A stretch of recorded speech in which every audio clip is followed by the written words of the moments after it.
say, so I'ma do this every day. I'll be writing things until I'm fucking buried in my grave. 6 feet deep under, but my body won't decay. Cause my messages are timeless, so they'll put them on display. Oh yeah, I rap with a certainty, I have a sense of urgency. A message for eternity, for everyone internally.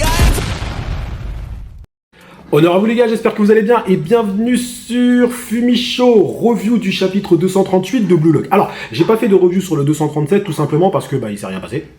Il s'est rien passé, hein. Au bout d'un moment, je peux faire des reviews pour dire il a toujours pas marqué. Donc, je veux dire, les narrations à rallonge, comme ça, au bout d'un moment, ça va 5 minutes. Hein. Là, 237, j'ai pas trop eu le temps, mais là, 238, on a avancé, on va dire, scénaristiquement. Donc, déjà, je pense que tout le monde s'est trompé sur le nom du buteur. Sur la victoire, ça, c'était de toute façon évident. Mais sur le nom du buteur, je pense que beaucoup de personnes se sont trompées, et moi le premier, bien évidemment. Alors, l'action, on est toujours dans l'action de Iori Iyo. Alors, à un moment, il veut quitter le foot, à un moment, il veut reprendre le foot, à un moment, il joue pour Inzaghi, à un moment, il joue plus pour Inzaghi, après, là, maintenant, il joue encore pour Inzaghi. Je pense qu'il a trouvé peut-être qu'une colonne vertébrale a une structure à sa façon de jouer maintenant. Il a bien compris, il joue pour Inzaghi. Voilà, ça y est, c'est officiel de toute façon. Voilà. Alors, c'est un passeur égoïste, machin. Je pense que on peut conserver cette version, en tout cas. Mais ce qui est sûr, c'est que lui et Inzaghi vont monter tous les deux. C'est-à-dire qu'il veut voir jusqu'où Inzaghi peut aller, etc.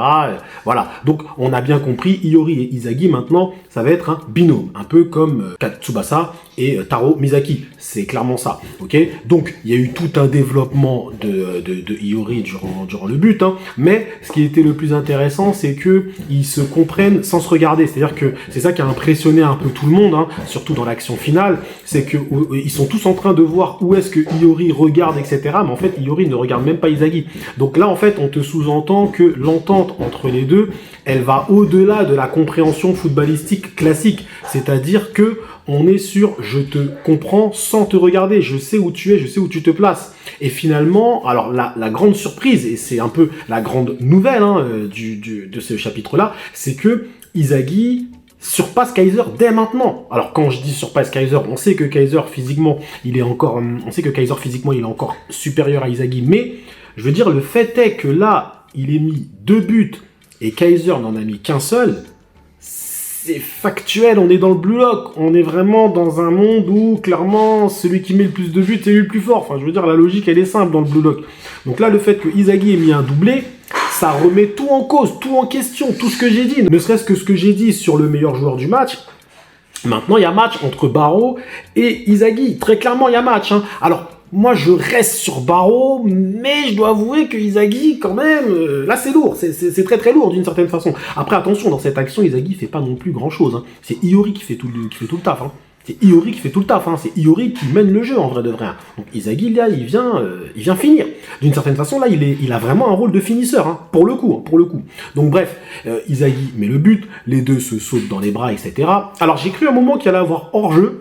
Je me suis dit, à un moment, il y a hors-jeu, là. C'est bizarre, parce que la façon dont la passe, elle était faite, Inzaghi qui était déjà devant, je me suis dit, il y a hors-jeu dans cette histoire. Est-ce qu'ils vont nous dire hors-jeu au 239? Ça serait ouf, hein. Ça serait ouf. Mais non, c'est un but, je pense que c'est validé. Et même après, le prochain chapitre, je crois, s'appelle Création, un truc comme ça. Donc, bon, voilà, je pense pas qu'il y ait hors-jeu. Donc, c'est une victoire des Bastards. Qu'est-ce que ça engendre maintenant derrière? Ça engendre que les Bastards vont rencontrer le PXG, donc l'équipe de Itoshiri, et je pense que la défaite sera dans ce match-là. Par contre, quelle sera la réaction de Kaiser? Parce que Kaiser a maintenant été battu.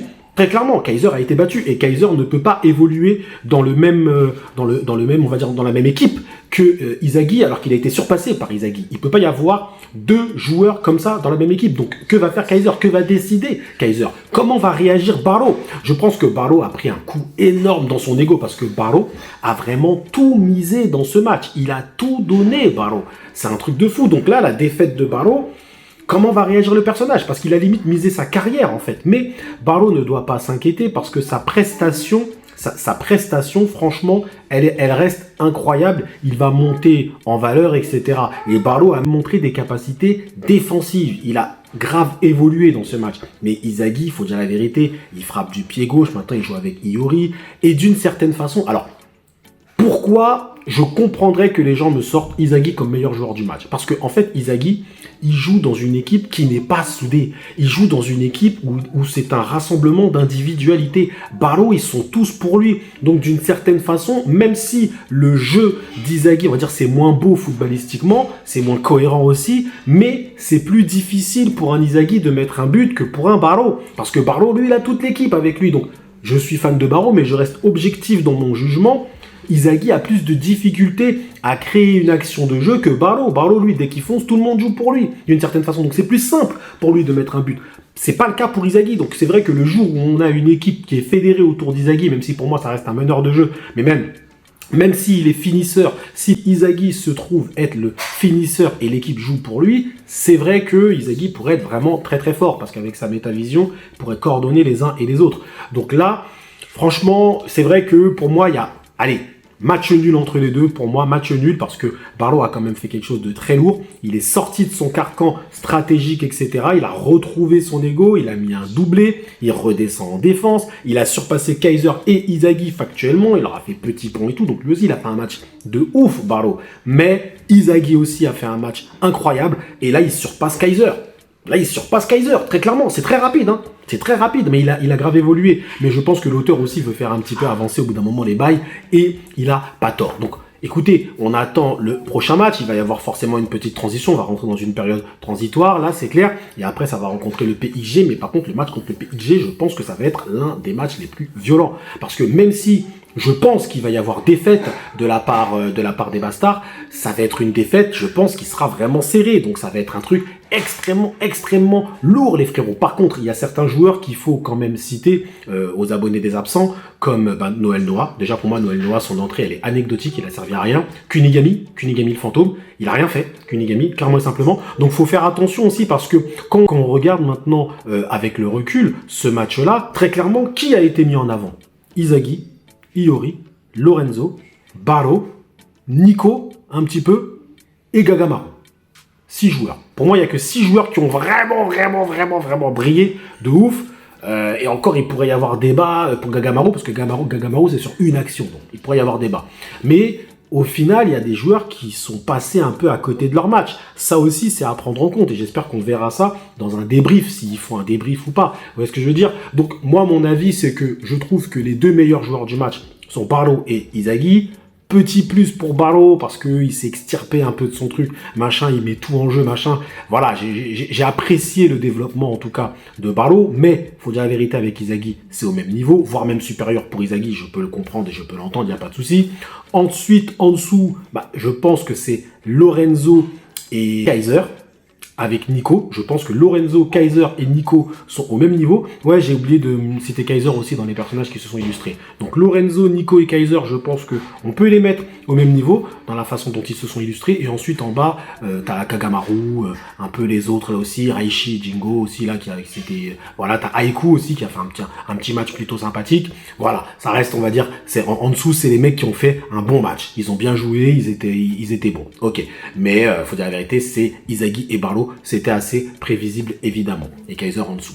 Donc voilà les frérots, voilà mon avis. On attend impatiemment la suite, de voir qu'est-ce qui va se passer, les réactions des uns et des autres, la réaction de Barreau et la réaction de Kaiser. Je vous avoue que je suis vraiment en attente de voir qu'est-ce qu'ils vont faire, quelles décisions ils vont prendre. Barreau, il va continuer sa route, on le sait de toute façon. Barreau, c'est l'antagoniste du terrain. Donc Barreau, il va continuer sa route, mais à mon avis, une nouvelle défaite face à Inzaghi, ça va être compliqué pour lui, ça va être très compliqué pour lui à encaisser, très clairement. Et Kaiser, que va décider Kaiser? Kaiser ne pourra pas jouer avec Inzaghi, il le déteste trop. Il veut le fumer, il veut lui couper la tête, clairement. Donc on verra les réactions. C'est ça qui m'intéresse le plus dans cette histoire. Et après le match contre le PSG, mais ça n'arrivera pas tout de suite. En tout cas, merci à vous, les frérots, d'avoir suivi cette petite review tranquillou jusqu'au bout. Prenez soin de vous et que l'honneur soit avec Inzaghi. On est obligé, Inzaghi, il a fait du lourd. Parce que Iori, lui, il a mis 3 heures à raconter son histoire, là, faut pas déconner.